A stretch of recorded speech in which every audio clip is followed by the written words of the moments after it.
Timothy, yung nakakakilala kay Timothy. Ibang klase po yung legacy ng faith yung iniwan nila. Ito yung pag-uusapan natin, the greatest legacy na kung saan pwede natin na naiwanan sa atin pong mga pamilya, sa inyo pong mga anak. Kasi napakahalaga po nito kahit wala man kayong kayamanan na may pamana. Kung meron kayong may pamana na tinatawag po natin na pananampalataya. Somebody say faith. Faith. Ito po yung iniwan nila mula sa kanyang lula, ng pangalan ng kanyang lula ay Eunice. Ay Luis, hindi Eunice pala, Luis. See? Yung lula po niya, ng pangalan po niya ay Luis. Nagsimula yung pananampalatayang yan. At nakita ito ni Paul na sa buhay ni Timothy kung gaano pananampalataya meron ang kabataan ito. Ito'y nag-ugat doon sa kanyang lula. Yung pananampalataya na meron yung kanyang lula na ipinamana niya sa kanyang nanay mula sa first generation to the second generation until to the third generation. Amen. Alam niyo po, meron bang third generation na nandito pa ngayon? Meron na, sina JR, sina Renita, third generation na yan. Meron na silang fourth generation. Yung kanilang mga anak, yun na yung fourth generation. Yung pananampalataya na kahit kailan, o kaya yung may papamanan nyo na kahit kailan hindi mawawala sa kanila hanggang sa kabilang buhay.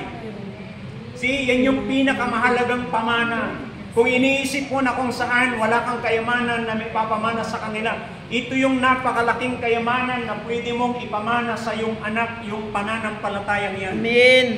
You will die na wala kang aalalahanin. Mamamatay ka na wala kang aalahanin. Bakit? Alam mo, yung iniwan mo na pananampalataya, ito yung magdadala sa kanila sa buhay na kung saan pupuntahan mo rin isang Amen. Maraming mga magulang nag-aalala sila sa kanilang mga anak. Ano ba yung pinapamana natin ngayon sa ating mga anak? Sa totoo lang, alam niyo po ba na ito yung itinuro ng Panginoon sa mga Israelite in the book of Deuteronomy pa yan. Na yung pananampalatayang yan, ipinakita ng isang taong ito ng pangalan ay Luis, na kung saan ipinamana niya sa kanyang anak hanggang sa kanyang apo. Amen. Hallelujah. Napakalaga po nito. Ito yung isang bagay na kung saan hindi mo pagsisisihan na gawin. Kasi Amen. maraming mga pamana, may naipapamana kang kayamanan, pera, maaring bahay, may pamana mo, pero yung mga yan, sandali lang yan. Tama po. Yung bahay, nakalo napakanda, hindi mo alam. Meron nga nangyari, umiiyak. Umiiyak siya kasi sabi niya, 10 taon niyang pinagpaguran sa ibang bansa. Nagpatayo siya ng napakalaking bahay. Alam niyo yung lindol noon sa parting Abra? Yung bahay niya na worth more than 10 million. Pinag-ipunan niya ng matagal. Umiiyak siya. Bakit? Nung lindol, biglang bumagsak yun. Hindi naman siya yung talagang iba, pero bumagsak. Hindi na pwedeng tirahan. See, alam niyo yung iyak na meron siya, yung talagang sobrang pagsisisi. Grabe, imagine mo for how many years pinag-ipunan mo pero ganun lang. Lahat ng bagay sa mundong ito temporaryo na. Pero yung hindi mawawala kailanman, na ipapamana ninyo yung pananampalataya. Amen. Hallelujah. Sabi po ng salita ng Diyos in the book of Isaiah, chapter 40, verse 31, anong sabi doon? They that wait upon the Lord, they that trust, they that rely on the Lord, Amen. shall renew their strength. Amen. Hallelujah, magkakaroon ng pagpapanibagong kalakasan. Amen. Thank you, Lord. Alam niyo ba yung kayang gawin ng Diyos sa atin pag tayo nagtiwala sa Kanya? When we rely on God, makikita po natin kung ano ang kayang gawin ng Diyos. Napakaraming kayang gawin ng Diyos sa buhay natin. God can renew our strength. Somebody say, God can renew our strength. Hallelujah, pwedeng pagpanibaguhin ng Diyos ang ating kalakasan. God, hallelujah, when we rely on God, God can make us, hallelujah, sabi niya, to mount up with wings like an eagle.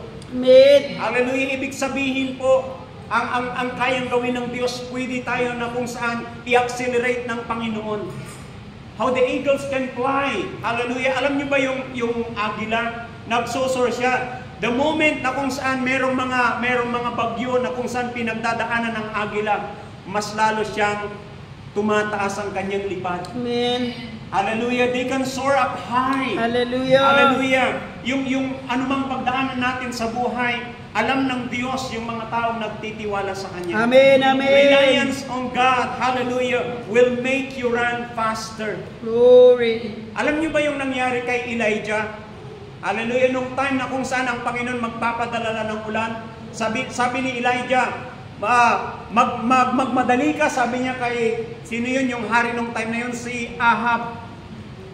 Sumakay si Ahab doon sa chariots na kung saan, ang bilis nito kasi yung chariots, 4 na kabayo yan, ang humihila niyan. Kaya napakabilis niyan. So tumakbo siya, umuwi ka, magmadali ka kasi parating na ang buhos ng ulan, sabi ni Elijah. Nung mga time na yun, nauna na si Ahab. But you know what? Sabi po ng salita ng Diyos, biglang po na kung saan binigyan ng Diyos ng kakaibang, alam niyo po yung kapangyarihan na ibinigay ng Diyos kay Elijah, na pwede siyang tumakbo na kaya niyang talunin yung 4 na kabayo. Grabe. Basahin po ninyo yung aklat na yan in the Book of Kings. Nauna pa yung sinakyan na karwahe ni Ahab nung time na yon. Si Elijah nandoon pa. Pinauna pa niya. Alam niyo, meron pa nga, anong tawag dito? Minsan na may gad-gad, Pangasinan, may lumbay batik, wala ni palugar. Partida. Partida. Yung partida, may mga iba nga, di pa ang pinag-usapan, pero ito tumakbo na, nauna na. Hallelujah! Nauna ka na. Pero sabi ng salita ng Diyos, tumakbo ng napakabilis si Elijah.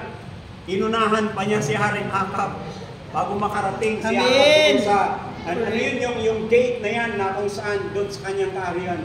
See, God can do that pag tayo po ay, alam niyo yung tiwala natin sa Diyos, huwag po natin iwawala yan. Napakahalaga po niyan sa buhay po natin. Why? Amen. Because our reliance on God, ito po yung magdadala sa atin, sabi niya sa buhay, that you will do great exploit in your life. Amen.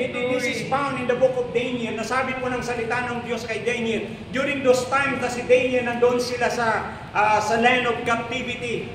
Pero kakaiba ang ginawa ng Diyos sa buhay ni Daniel. Hallelujah, na kahit anumang pagdadaanan mo sa buhay, akala mo walang pag-asa. Hallelujah, but the people who rely on God can do great exploit even in the time. Hallelujah, na hindi mo alam yung mangyayari sa iyo. Ito yung napagtataka. Alam niyo po ba nung pinag-aaralan ko ang salita ng Diyos, kahit nung panahon nitong alam niyo si Jonah, sa totoo lang si Jonah hindi siya naniniwala na ililigtas ng Diyos ang bayang Nineveh. Do you believe? Hindi siya naniwala. He's just waiting nung time na yon na ipinangaral niya ang salita ng Diyos. Inaantay niya na ang Diyos i-judge niya ang bayan ng Nineveh. But look at the amazing grace of God sa buhay ng Nineveh na ito. We do not know, hindi po natin alam. Kahapon po, nag-share po ako actually birthday po ng panganay sa akin, sinundan ko. 5 years ahead po siya sa akin, nag-birthday po siya 6 years old. Sabi po ng pamangkin ko, pumunta po kayo uncle kasi gusto namin ipag-pray ninyo si Papa. Actually, yung kapatid kong ito, backslider ito, nauna po siyang mananampalataya pero backslider po siya. But alam niyo po ba yung opportunity na sabi ko, I need to grab the opportunity. Pumunta pa ako doon. Nag-spend pa ako at least almost 2 hours. Kausap sila, I just share the word of God and in-encourage ko din sila. Sa totoo lang, napakalaga na minsan nakapag-share tayo ng salita ng Diyos sa ibang tao. Pero alam nyo yung napakalaga na pag-share natin yung pamilya natin. Amen. Kasi minsan nandun yung boldness natin na share ang gospel sa ibang tao. Pero pagdating sa pamilya natin, we don't have the guts. We don't have the boldness na isabihin sa kanila. Buti pa yung ibang tao pupunta sa langit, yung pamilya mo hindi. Tama. See? In-encourage ko sila, sabi ko, wag lang kayong pumunta ng church. Kasi pumupunta na, mga pamangkin ko, mga kapatid ko, pumupunta sila ng church. Sabi ko, wag kayong pumunta ng church lang. Sabi ko, pagpunta kayo ng church, hayaan ninyo ang buhay ninyo mabago. Amen. Kasi walang kwenta ang buhay natin, pumupunta tayo ng church, hindi nagbabago ang buhay natin. Huwag na lang po tayo pumunta ng church. Tama. Sayang yung panahon na ginugugol natin. We're going to church, pero hindi nagbabago ang buhay natin. True. Anong klaseng legacy ang dadalhin natin o kaya makikita ng pamilya natin? Alam niyo, sa totoo lang, merong mga Kristiyano na hindi mo akalain na merong mga nasasabi ang bawat isa sa kanila, anong klaseng Kristiyano yan? Hindi, may mga ganun po sa totoo lang. Pero wala naman po dito ano. Hello? Bakit? Napakalaga po na kung saan. Kapatid, sa araw na ito, tatapusin natin itong anniversary sa sandaling panahon na kung saan ang buhay po natin, yung puso natin, hayaan natin na ito'y mabago. Kasi pansinin po ninyo, sayang yung mga panahon na pumupunta ka ng church, hindi ka nagbabago. Amen. Sayang po ang panahon. Hallelujah, sinong maniniwala sa atin? Walang maniniwala sa atin. Napakalaga na kung saan yung kapitbahay mo naniniwala sa iyo na ikaw ay Kristiyano. O baka yung asawa mo hindi naniniwala sa iyo. Yun yung mahirap. Di napakalaga na yung mga tao naniniwala sila sa atin na tayo ay mga Kristiyano. Amen. Encourage my family. Sabi ko, don't go to church lang. Amen. Punta kayo ng church na nagbabago ang inyong buhay. Sabi ko sa kanila, huwag niyong tignan yung mga taong nandun sa loob ng church. Kasi even si Paul, in-encourage niya yung mga Philippians church or the Galatian church. Kasi sabi ni Paul sa kanila, you did run well. Who did hinder you in obeying the truth? So there are hindrances in obeying the truth. And sometimes, yung mga hindrances na yan, yung mga tao na nakikita natin. Hello? Pag tumingin tayo sa mga tao na kasama natin sa church, may mga tao na nakakatisod talaga. Amen. At saka pag tininda mo rin ang sarili mo, matitisod ka rin sa sarili mo. Tama. Hello? Amen. Sa totoo lang, hallelujah, kahit sarili natin, alam natin na hindi natin kayang baguhin ang ating mga sarili. Amen. Makita natin na kahit, alam niyo po ba na sa totoo lang, sabi nga ni Paul, with one man's disobedience, sin came into the world. But, sabi din ni Paul, with one man's obedience, anong sabi niya doon? Righteousness came into the world. Hindi yung anumang gawa natin na mabuting tao tayo, hindi po. Ang kaligtasan po natin ay dahil sa kabutihan na ginawa ng ating Panginoong Hesus. That's why sabi ng salita ng Diyos, no one is righteous before the Lord. But we thank God, merong Hesus na kung saan ibinigay niya yung buhay niya para sa atin, para nang sa gayon, yung makita ng Diyos sa atin, yung katwiran ng kanyang anak na ginawa. Ang ganang tigawan tayo, jadto ito sa bilay tayo, walang-wala sa amin na nang nangyakamalia ng sa isika tayo. Amen. Hello? Amen. Meron na kung saan, failure na kung saan mangyayari sa buhay natin. Amen. Pero tandaan po natin, hallelujah, yung ginawa ni Jesus kailanman hindi nag-fail sa buhay natin. Amen. Hallelujah, yun yung tignan natin. Huwag mong Lord. tignan yung katabi mo. Amen. Hallelujah, kaya nga si Paul, in-encourage tayo looking unto Jesus. Hallelujah. Doon tayo mag-rely. Hallelujah, sa Diyos na kung saan siya yung nagbigay ng kanyang buhay. See, sabi niya, it will make you ensure that the power of the Holy Spirit increases. It increase within your life. Pag tayo po ay nagre-rely daw sa Diyos. When we rely on God, hallelujah, it makes us this assurance, and it gives us this assurance Amen. that God can increases the power of the Holy Spirit Glory, within our thank life. you, Lord. Kasi inaantay din ng Diyos yung tayo po ay magtiwala sa Kanya. Amen. Hallelujah. Kaya nga, may mga time sa buhay natin, just like alam niyo yung babae na 12 years bleeding, Amen. sabi niya, dumating siya to the point na wala siyang ibang pagtitiwalaan o kay pag-relayan kundi si Lord na. Bakit? Wala na, ubos na siya eh. Amen. Hello? Amen. Huwag natin antayin na maubusan tayo sa Amen. tayo magre-relay kay Lord. Oh, Wala na hallelujah. Panginoon, ikaw na lang talaga ito. Di ba? Hallelujah. While there is still time, Amen. hallelujah. While there is Alam nyo, meron pa tayong mga resources that we can still use is for the glory of God. Glory. Keep on Hallelujah. relying on God. Amen. Hallelujah. Huwag lang tayong magtiwala sa mga kung anong resources natin sa buhay. Magtiwala tayo sa Diyos. Bakit? Pwedeng maubos yan. Amen.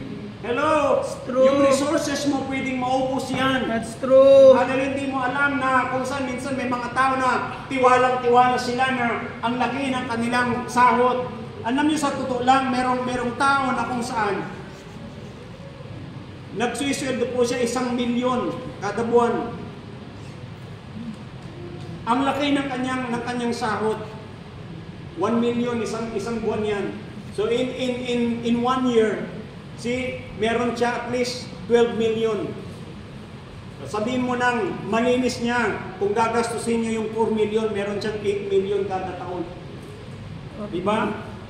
Eh, hindi mo naman maubos yung 4 million sa isang taon. Pira lang kung talagang maluho pa. Alam niyo po ba na kita mo yung taong ito na talagang yung tiwala niya doon na, kasi yung resources niya napakalaki yung income niya eh. Alam niyo po ba, dumating yung time, itong pandemic na ito, Money. nagsara yung company na pinagtatrabaho niya. Nawalan siya ng trabaho. Wala na. Instantly nawala. At ang sabi niya, sa mahabang panahon na pinagtrabaho ko, hindi man lang ako nakakapon sa 1 milyon na sweldo ko kada isang buwan. Bakit? Hallelujah. Alam niyo, may mga time na kung saan tinitignan ng Diyos yung puso natin. Saan ba tayo nagtitiwala? Amen. Saan ba tayo umaasa? Diba? Minsan umaasa tayo kinsinas buwanan. Tama. Hindi po kay Lord tayo umasa kasi pwedeng maputol yung kinsinas buwanan na yun. Amen. It's Hindi mo true. alam na darating sa iyo yung time na you cannot imagine it will happen that way. Yes. Do you think, in-imagine ni Job na dumating sa kanya yung point na yun ng kanyang buhay? Hindi. Hallelujah. Yung tao, pag sabi nga niya, itong si Job, nung time na yun, napakayaman na tao sa kanyang kapanahunan. Pero dumating sa kanya isang iglap, siya yung pinakamahirap na tao. Ang mga panahon na yun, nung dumating sa kanya yung, sasabihin siguro ng mga tao, yung pinakamalas na tao, siguro siya na. Di ba?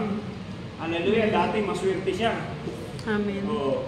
Minsan, alam niyo pag sabi nga ni Satanas, sabi niya, kasi, ano yan pinagpapala mo Subukan mo kayang tanggalin lahat ng kanyang kayamanan. Iwan ko lang kung hindi sumpa kanya. Di ba? Pero alam din ng Diyos. Amen. Hallelujah, kung sino yung nagtitiwala sa Amen. Amen. Amen. Sabi nga ng Diyos kay Satanas, subukan mo, pero huwag mo lang gagalawin ang kanyang buhay. Amen. Pwede mong kunin lahat sa kanya. Amen. It's very hard thing. Hallelujah, na may mga ganung pagsubok na dumarating sa buhay natin. Pero only God knows. Hello? Amen. Si Lord lang nakakalam Amen. Alam mo, minsan may mga tao na hindi mo akalain na itong taong ito makakaranas ng grasya ng Diyos. Amen. But it is only God who knows everything. Amen. Hindi natin alam. Hallelujah. Kaya, alam niyo, sa bawat araw ng buhay natin, yung tayo magtiwala araw-araw sa Panginoon. Amen. Thank you, Lord. Hallelujah. At makanasain natin na makapamuhay na kung saan kalugod-lugod sa ating Panginoon. Amen. Hallelujah. Yung pangalawa, at ito na rin yung panghuli, reliance on God builds our faith. Amen. It builds our faith. Glory. Ito po yung napakalaga yung pananampalataya na meron tayo kasi we can never please God when we don't have faith. Amen. Ang ganang tigawan mo, nang kapoy pananisyang Diyos sa katawan, you cannot please God. Hallelujah. The only thing that we can please God in our life, sabi ng Hebrews chapter 11 verse 6. Anong sabi niya doon? Without faith. For without faith, it is impossible Please God. to please God. Amen. Hallelujah. And this is the legacy na pwede natin na kung saan ibigay, ipamana sa ating mga anak. Amen. Hallelujah. Hindi yung cellphone. Di ba? At totoo lang, ang daming mga bata, may mga sariling mundo na yan. Bakit? Hindi na natin na ipapamana sa totoo lang. Alam niyo, napakalaga. I was crying to the Lord. Hallelujah. Na there was one time na kung saan tinanong ko kami ng mga pastor, ano yung ginagawa ninyo ng mga pastor sa inyong mga pamilya? See? Are you building the kind of faith, hallelujah, yung klase ng faith na meron na ang Diyos sa inyong mga buhay? It is the God kind of faith, hindi lang basta pananampalataya. For without that kind of faith, we cannot please God. Hallelujah. Why? Sabi ng salita ng Diyos, for they that come to Him must believe. Somebody say must believe. Must believe. See, you must believe that He is a rewarder. Amen. Hallelujah. He gives reward to Amen. those who diligently seek Him. Amen. Hallelujah. Nung maminsan hanggang po'y anos na yun, mambikasi dyan to ito. Hello? Sabi nga ni Miles Monroe, ito daw yung hindi madaling gawin ng isang Kristiyano. Can you imagine kung ang miyembro ay, sabihin na natin, we have 50 members inside the church. Sa prayer, hallelujah, hindi walang 10. Diba? Tama po. Purihin ng Diyos kung may 10 na pumunta dyan na mananalangin. Bakit hindi po madali ang manalangin? Amen. Bakit nga ba hindi madaling manalangin? Hello? Hallelujah. Iyon yung hinahanap ng Diyos sa atin. Kasi kahit anong gawin natin sa buhay, we can never be successful Amen. pag hindi po tayo nananalangin. Kasi yung totoong success natin sa buhay, ito yung pag-rely natin sa Diyos. At ang tao nagre-rely sa Panginoon, nananalangin yan. Amen. Kasi bakit ka nananalangin? Because you believe in God. Amen. Hallelujah, you believe that God is a rewarder. Amen. See, may reward tayo kung naniniwala ka na may reward ka sa Diyos. Hindi ka mag-atubili na kung saan pumunta sa Kanya. Amen. Hallelujah. They that wait upon the Lord shall renew their strength. They shall mount up with wings like an eagle. Amen. Hallelujah. They shall run and not be weary. Amen. They shall walk and not faint. Faith. Amen. Hallelujah. Pero madali po tayong mapagod. Hallelujah. Madali po tayong magsawa. Purihin ang Diyos, hindi siya nagsasawa sa atin. Glory. Thank you, Lord. Hallelujah. That's why this morning, hallelujah, we need to choose to rely on God. Amen. Somebody say, I choose to rely on God. I choose to rely on Hallelujah. God. Come on, hallelujah. I want you to stand up.